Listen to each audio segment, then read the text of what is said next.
ناظرین کرام، آپ کو بتاتے چلیں کہ انسان کا دشمن شیطان ہے۔ شیطان کو کیسے پیدا کیا گیا، اس کے ماں باپ کون تھے، اس کی بیوی کون تھی، سب سے پہلے فرشتوں اور شیطان کی درمیان جو جنگ ہوئی وہ کس وجہ سے ہوئی، شیطان کو ابلیس کا نام کیسے دیا گیا۔ ناظرین کرام، آپ کو بتاتے چلیں کہ حضرت آدم علیہ السلام کی تخلیق سے پہلے دو مخلوقات اس دنیا میں تھی، ایک تھی ناری اور دوسری تھی نوری۔ نوری مخلوق وہ تھی جس کو نور سے پیدا کیا گیا، جیسا کہ فرشتوں کو نور سے پیدا کیا گیا اور اس کے اولاد نہیں ہوتی کیونکہ اللہ پاک نے اس کے جوڑے نہیں بنائے۔ ناری مخلوق شیطان کو کہا جاتا ہے، جو آگ سے پیدا کی جاتی ہے ان کو ناری کہا جاتا ہے۔ ناری مخلوق کی اولاد ہوتی ہے اور ان کے اللہ پاک نے جوڑے بنائے ہیں۔ آج بات کر لیتے ہیں کہ انسان کا دشمن شیطان کو کیسے پیدا کیا گیا۔ جن کو آگ سے پیدا کیا گیا وہ جنات تھے۔ سب سے پہلے سمون جن کو پیدا کیا گیا اور اس کے لیے ایک لڑکی کو بھی پیدا کیا گیا اور اس کی نسل خوب بڑی، اور یہ جنات اتنے زیادہ ہو گئے کہ پوری کائنات میں پھیل گئے۔ شروع میں یہ فرشتوں کی طرح اللہ پاک کی عبادت میں مشغول رہا کرتے تھے، اس کے بعد آہستہ آہستہ وہ بھی اللہ پاک کی نافرمانی کرنا شروع ہو گئے، اور اس طرح اتنی نافرمانی کرنے لگے کہ پھر اللہ پاک نے فرشتوں کو بھیجا، انہوں نے یہاں جنات سے جنگ کی۔ ناظرین کرام، آپ کو بتاتے چلیں کہ جنات میں ایک جن کا نام چلیگا تھا، اور وہ بہادر بھی تھا اور قدآور بھی تھا، اور اس کی بیوی کا نام تبلیز تھا، اور ان کی ایک اولاد ہوئی جنہوں نے ان کا نام عزازیل رکھا۔ یہ نام یاد رکھیے گا، عزازیل۔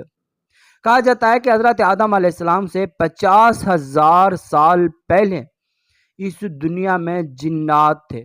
انہوں نے بہت زیادہ جب تباہی مچائی تو اللہ پاک نے فرشتوں سے حکم دیا کہ جاؤ جنات سے جنگ کرو۔ فرشتوں کو اس جنگ میں اللہ پاک کے حکم سے کامیابی ہوئی، بہت سے شیطان، بڑے بڑے شیطان مارے گئے اور بہت ساروں کو قید کر لیا گیا، جس میں ایک نام عزازیل تھا، وہ شیطان قید ہو گیا۔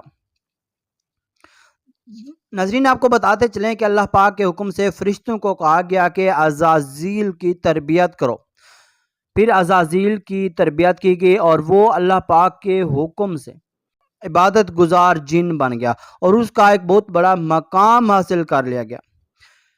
کہا جاتا ہے کہ عزازیل نے 40,000 سال تک جنت کا خزانچی رہا اور 80,000 سال تک وہ فرشتوں کے ساتھ رہا اور 20,000 سال تک وہ فرشتوں کو تعلیم دیتا رہا۔ اس کے پیچھے یہ تھا کہ انہوں نے بہت اللہ پاک کی جب عبادت کی تو انہوں نے بہت بڑا مقام حاصل کر لیا اور اللہ پاک کے نزدیک اس کو بہت زیادہ کہا جاتا ہے کہ فرشتوں کا استاد مقرر کر لیا گیا عزازیل کو۔ حضرت میکائیل، حضرت جبریل، حضرت اسرافیل علیہ السلام بھی اس سے تعلیم حاصل کرتے تھے۔ ناظرین کرام، آپ کو بتاتے چلیں کہ اللہ پاک اس کائنات کا حقیقی مالک ہے اور اس سے کوئی بھی چیز پوشیدہ نہیں ہوتی۔ اللہ پاک کو علم تھا کہ ایک دن یہ اللہ پاک کو جھٹلا دے گا، اس کے حکم کو جھٹلا دے گا۔ ناظرین کرام، آپ کو بتاتے چلیں اللہ پاک نے ایک دن اعلان کیا کہ میں زمین پر اپنا خلیفہ مقرر کرنے والا ہوں۔ جب حضرت عزازیل کو پتہ چلا کہ ایک پتلا مٹی کا بنانے کے لیے اللہ پاک نے زمین و آسمان سے مٹی لانے کا کہا ہے، اور جب حضرت آدم کے پتلے کو بنایا گیا تو 40,000 سال وہ اسی طرح پتلا بنا رہا، اللہ پاک نے اس میں جان نہ ڈالی، اور جب عزازیل اس کو دیکھتا تو وہ کہتا، فخر کرتا، غرور کرتا کہ میں آگ سے پیدا کیا گیا ہوں اور یہ پتلا مٹی سے بنا گیا ہے، تو وہ اس پہ تکبر کرتا۔ جب حضرت آدم علیہ السلام کو روح پھونکی گئی تو اس میں جان ڈالی گئی تو اللہ پاک نے تمام فرشتوں کو حکم دیا اور ساتھ میں جنات کو بھی حکم دیا کہ اس کو سجدہ کرو۔ سب نے، فرشتوں نے سجدہ کیا، اور پھر ابلیس جس کو عزازیل کہتے ہیں، عزازیل نے یہ سجدہ نہیں کیا۔ عزازیل اللہ پاک نے عزازیل سے پوچھا تم نے سجدہ کیوں نہیں کیا؟ تو عزازیل نے اللہ پاک سے کہا تو نے مجھے آگ سے پیدا کیا ہے اور اس کو مٹی سے پیدا کیا ہے اور میں اس سے کئی درجہ بہتر ہوں۔ اللہ پاک نے عزازیل کو نکل جانے کو کہا کہ تو شیطان مردود ہے، تو شیطان مردود ہو چکا ہے، اور عزازیل جو اب شیطان بن چکا ہے، اللہ پاک نے ان کو شیطان مردود کہا۔ شیطان نے کہا کہ مجھے قیامت تک نہ مارنا۔ اللہ پاک نے ان کے کہا جاؤ میں آپ کو قیامت تک نہیں مارتا، نکل جاؤ میرے دربار سے۔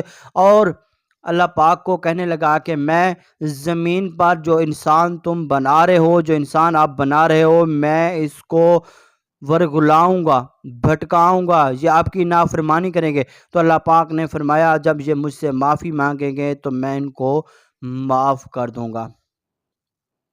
اللہ پاک نے فرمایا میری رحمت بہت بڑی ہے، میں اپنے بندوں کو معاف کر دوں گا۔